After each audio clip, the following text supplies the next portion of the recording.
இந்த பையன் இதுவரைக்கும் எந்த வேலையும் செய்தது கிடையாது. இப்போ நான் இந்த பேசப்பட்ட டைமில் 30 வயசாச்சு. எந்த வேலைக்கும் போனது கிடையாது. 5 ரூபாய் சம்பாதிச்சது கிடையாது. அடுத்த காலத்தில் ஒரு கல்யாணம் பண்ணுறதாக சொல்கிறாங்க. அப்போ பாருங்கோ, அந்த அஸ்ட்ராலஜி என்று சொல்லப்பட்டது எந்த அளவுக்கு ஷார்ப்பானது என்று பாருங்கோ. அப்போ அதுக்கு என்ன என்றால், ஒரு ராசியில் ஒரு கிரகம் நிற்கிறது, அதே வச்சு பலம் சொன்னால் அதை விட மூடத்தரம் வேறு எதுவுமே கிடையாது.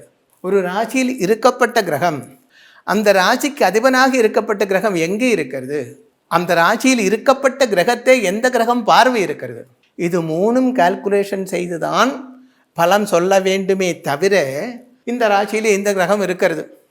இப்போ வரும்போ இந்த ராசியில் 1, 2, 3ஆம் இடத்துல செவ்வாய் நீச்சமாக இருக்குது.